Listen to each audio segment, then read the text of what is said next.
Pois estamos en banda ancha no programa da Radio Galega dedicado ás novas tecnoloxías e, como sempre, minutos finais para os xogos con Xende Bermúdez de memoriapixelada.com.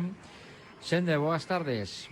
Hola, boa tarde. Bueno, vimos comentar as novidades sobre o sector dos videoxogos, se te parece. Aquí Sí, está Marcus acompañándonos, como sempre. A verdade é que o temiña estes días parece que está como todo un pouquiño en pausa, esperando a que o mes que ven cheguen as novas consolas que chegan antes do Nadal. O Nadal. Entón, claro, isto é que está creando aquí unha situación un pouquiño rara, pero precisamente con respecto ás novas consolas, hai algunhas novas que a veces podemos velo como que non son tan boas, que parece que hai algúns produtos que non van chegar a tempo para o lanzamento. Sí, efectivamente, bueno, concretamente falamos do caso de Ubisoft, supoño.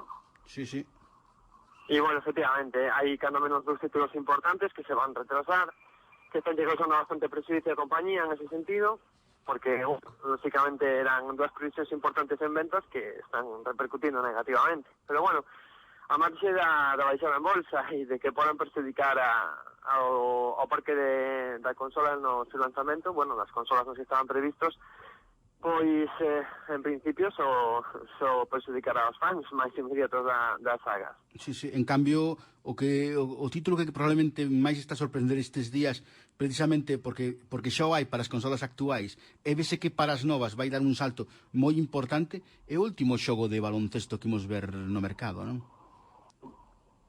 Sí, bueno, a novidade máis importante nese aspecto vai ser que, sobre todo, vai haber competencia de novo. Despois de unhas anos de ausencia do título de eSports digamos, como oposición ao título de o famoso NBA 2K, que chegará a eliminar a competencia, porque durante un sonado desapareceu, algo que antes era difícil de imaginar. E, bueno, agora volven os dous, pero sobre todo a atención está posta no título que estivo aquí sen marchar durante todos estes anos, que é o 2K. Sí, que a verdade é que o trailer que sacaron da versión de PlayStation 4 fai que calquera se saldean os ollos das órbitas do grandísimo salto gráfico que deu. Sí, as secuencias que podemos ver hasta ahora mostran unha resolución e unha definición impresionantes, a verdade. Habrá que ver se efectivamente logo o xogo en marcha e a mesma as personaxes e todo o que a mecánica de xogo mantense dentro dos mesmos parámetros. Sí, o xogo que tamén está amosando así bastantes características que hacer é un dos que promete ser un dos grandes éxitos dentro dun par de semanas, para rematar o mes, que sería a cuarta entrega grande. Digo grande porque realmente, cuarta realmente igual sería a sexta ou a sétima entrega xa da saga de Assassin's Creed, que parece que tamén está a dar bastante que falar, porque está presentando moito máis detalles dos que podíamos entrever nun principio cando se anunciou. Sí, bueno, realmente sería, en principio, a sexta entrega para consolas de sobremesa y bueno, efectivamente aporta algunas novidades, ¿no? A máis falar da súa ambientación, sobre todo o tema de que para mí é moi interesante que se desenrole en tempo presente, que non haxa, digamos, os tradicionais saltos temporais e o desubicarnos, por así decir, en lugares e tempos moi diferentes para narrar a historia, ¿no? Sino contala como é o que acontece no tempo presente no xogo. Para mí é moi interesante como novidade. E logo a súa duración pois parece bastante máis extensa habitual, e a temática, pois bueno, os piratas parece que volven a estar de moda en algúns sectores, e bueno, pode ser moi interesante, sí. Que ademais neste caso non empezamos o personaxe sendo directamente un asasino curtido, senón que empeza precisamente sendo un pirata, non?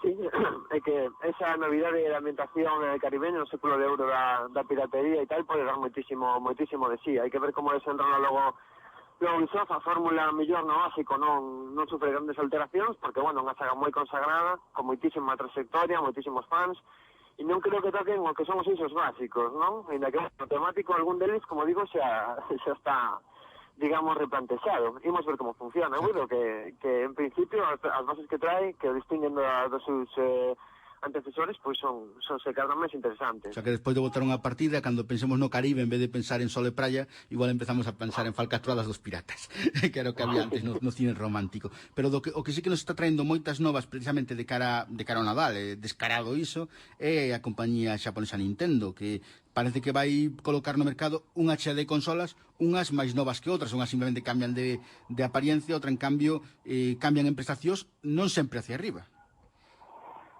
Non, bueno, en ese caso estamos a falar entón de Nintendo 2DS, DS, non? Pero bueno, se observamos a publicidade, as liñas nuestras de publicidade de Nintendo para vendernos Nintendo 2DS, vemos que está orientado a público moi infantil, por debaixo dos 7 anos, incluso. Que pasa? Que é moi difícil de justificar en outra clave a supresión do articulado da consola. Es que é unha consola plegable, Sí, podíase guardar con máis facilidade e proteger a súa pantalla, neste caso eliminan iso porque aparentemente ao público máis infantil pois causaballe problemas, rompíanse, etcétera, non? E unha das excusas que se deron como se falásemos un pouco dun xoguete roto, non? Bueno, sendo malos podríamos decir que o xoguete roto de Nintendo nesta generación foi a Wii U, pero bueno, están a tratar a 3DS como un xoguete roto, tamén está o tema das 3DS que puido causar algún problema ou que hubo algún debate en torno a posibles problemas con efecto tridimensional que xenera, non? E por terceiro argumento de venta está o tema do prezo, claro, o sea, unha reducción de prezo para poder facer máis asequible a calquera bolsillo. Estamos falando duns 130 euros a consola peladísima, non? Sí, o sea, que por despois aí, claro, quizáis o máis raro de entender, facerlle entender a xente é que na 2DS van funcionar os xogos da 3DS, non? Bueno, claro, todo o catálogo é compatible, o único que desaparece é o efecto tridimensional. Sí. Ese efecto tridimensional que no seu momento foi argumento de venta da portátil anterior. En cambio, ves como argumento de venda este truco que están a utilizar de cambiar a apariencia externa precisamente as 3DS XL e sacar modelos, por exemplo, de Luigi e de Zelda? Desculpa? Que se ves que é un argumento así sólido de facer versións das consolas, por exemplo, agora van ser unha 3DS XL, pois hai unha que vai estar co logotipo de Luigi todo impregnado por fora, e despois van sacar tamén unha consola de Zelda de cor dourado, que eu non sei se terá algo que ver tamén con iso de que o iPhone tamén se apuntou a cor ouro. Sempre hubo, eu penso que todas as consolas, e particularmente en caso de Nintendo, sempre hubo un cuidado na estética e sobre todo ese elemento de explotar o fenómeno fan, ¿no? A base de diseño. O que pasa é que ata agora normalmente eran edicións moi limitadas, ou eran edicións máis limitadas. O sea, xa elevalo ao grado de digamos, argumento de masivo, non?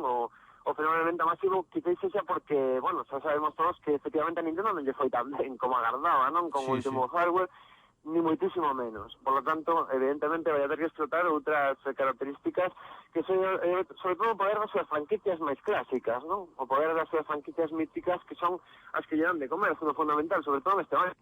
Bueno, sí, efectivamente, bichedes que o que está a reactivar as ventas da máis que alicaída Wii U foi precisamente o lanzamento dun remake, ademais, dun remake que foi o Zelda Wind Waker que é o que está reactivando as ventas, por lo menos en Europa, non? Así como Xapón está facendo Monster Hunter 4. Bueno, pois Ende Bermúdez de memoriapixelada.com, moitas gracias por contarnos pois as novedades sobre o sector dos videoxogos. Seguimos en contacto en próximas edicións de Banda Ancha, xa saben, memoriapixelada.com, para ir estar ao día das últimas novedades. En galego. En galego, eso. Gracias, Xende, unha aperta. Moitas gracias, boa tarde.